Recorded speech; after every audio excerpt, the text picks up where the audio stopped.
So welcome to my channel 2 minute pharma.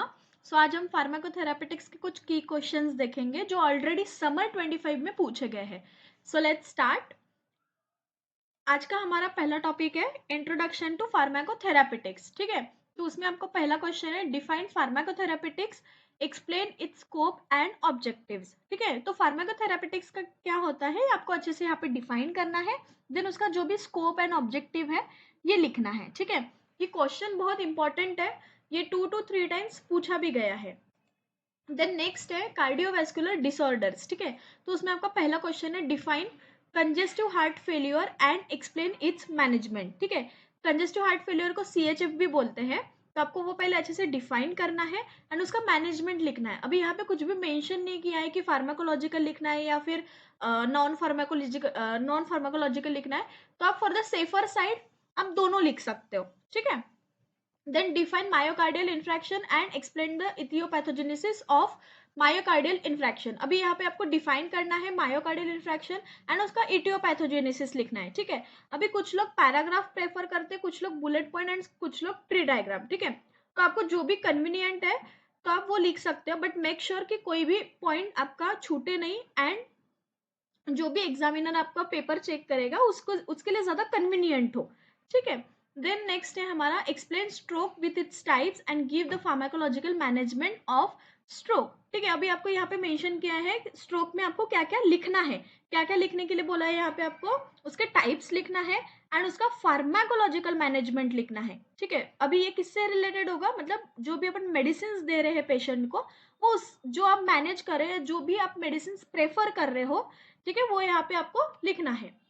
Then next है endocrine disorders. ठीक है, तो उसमें पहला क्वेश्चन है explain in detail about thyroid disorders and it's management. ठीक है, तो थायराइड डिसऑर्डर क्या होता है ये आपको पहले अच्छे से डिटेल में एक्सप्लेन करना है, हाइपोथायराइडिज्म, हाइपरथायराइडिज्म एंड उसका मैनेजमेंट भी लिखना है। ठीक है, तो यहाँ पे जैसे एज इट इज मेंशन नहीं किया है तो आप फॉर द सेफर साइड दोनों लिखना है। ठीक है, देन नेक्स्ट है हमारा रेस्पिरेटरी डिसऑर्डर्स। उसमें पहला क्वेश्चन है what do you mean by COPD, right about it's clinical manifestation. ये भी बहुत इंपॉर्टेंट क्वेश्चन है एंड ये भी आई गेस 2 टाइम्स पूछा गया है। ठीक है, तो आपको COPD क्या है ये लिखना है एंड देन उसका जो भी क्लिनिकल मैनिफेस्टेशन है वो लिखना है। देन नेक्स्ट है हमारा गैस्ट्रो इंटेस्टाइनल डिसऑर्डर्स। ठीक है, उसमें पहला है what is GERD, that is gastroesophageal reflux disorder, then write about its clinical manifestation and pharmacological management। ठीक है, तो आपको यहाँ पे ये क्वेश्चन 3 इसमें डिवाइडेड है।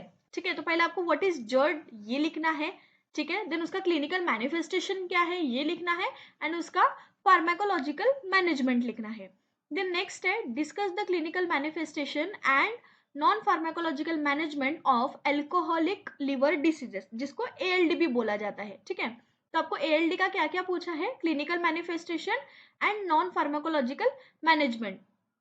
अब नॉन फार्माकोलॉजिकल मैनेजमेंट क्या होता है, ये ऐसा मैनेजमेंट रहता है या ऐसी स्ट्रैटेजीज रहती है जो पेशेंट के लाइफस्टाइल से रिलेट करती है।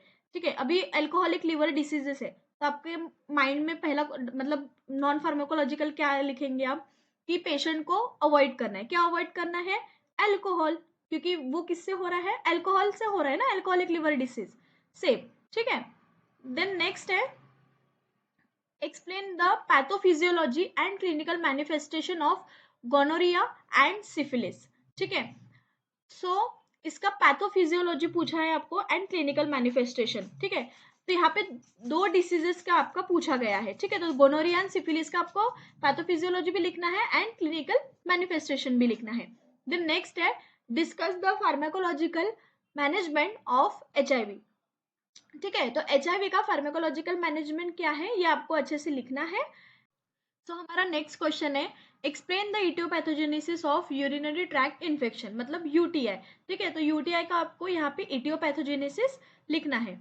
देन नेक्स्ट है ब्लड डिसऑर्डर्स। उसमें पहला क्वेश्चन है right about the causes and symptoms of megaloblastic anaemia. ठीक है, तो अभी आपको यहाँ पे मेगालोब्लास्टिक एनीमिया के कॉजेस वो क्यों होता है और होने के बाद उसके क्या क्या सिम्टम्स रहते हैं ये आपको यहाँ पे अच्छे से एक्सप्लेन करना है। ठीक है, तो अभी जरूरी नहीं है कि हमेशा मेगालोब्लास्टिक की एनीमिया पूछा जाए, कोई भी एनीमिया पूछ सकते, for example iron deficiency anaemia वगैरह। ठीक है, देन नेक्स्ट है मस्कुलोस्केलेटल डिसऑर्डर्स, उसमें पहला है explain the clinical manifestation of osteoarthritis.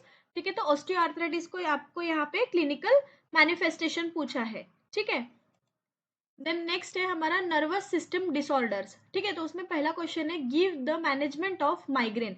Again यहाँ पे कुछ भी मेंशन नहीं किया है कि आपको नॉन फार्माकोलॉजिकल लिखना है कि फार्माकोलॉजिकल लिखना है, तो आप यहाँ पे आपको यहाँ पे दोनों लिखना है। ठीक है, देन नेक्स्ट है discuss the pharmacological and non pharmacological management of साइकोसिस। ठीक है, तो आपको देखो यहाँ पे मेंशन किया है कि आपको फार्माकोलॉजिकल भी लिखना है एंड नॉन फार्माकोलॉजिकल भी मैनेजमेंट लिखना है। ठीक है, देन नेक्स्ट है हमारा आई डिसऑर्डर्स, उस पे क्वेश्चन है define conjunctivitis and explain its management. ठीक है, तो आपको पहले डिफाइन करना है व्हाट इज कंजक्टिविटीज एंड उसका मैनेजमेंट लिखना है। ठीक है, देन नेक्स्ट है हमारा एंटी माइक्रोबियल रेजिस्टेंस, ये बहुत इंपॉर्टेंट क्वेश्चन है। What are the strategies for overcoming anti microbial resistance. ठीक है, तो आपको यहाँ पे स्ट्रेटेजीज पूछी गई है किस चीज के लिए, फॉर ओवरकमिंग, मतलब एंटी माइक्रोबियल रेजिस्टेंस को ओवरकम करने के लिए क्या क्या स्ट्रेटेजीज हो सकती है, ये आपको यहाँ पे लिखना है। नेक्स्ट है रिप्रोडक्टिव सिस्टम डिसऑर्डर्स, उसमें पहला क्वेश्चन है what do you mean by pre menstrual syndrome, right about it's aetiopathogenesis. ठीक है, तो आपको क्या लगता है, मतलब प्री मेंस्ट्रुअल सिंड्रोम क्या होता है, आपको यहाँ पे लिखना है। ठीक है, देन उसका इटियोपैथोजेनेसिस लिखना है। ठीक है, सो आज के लिए इतना ही।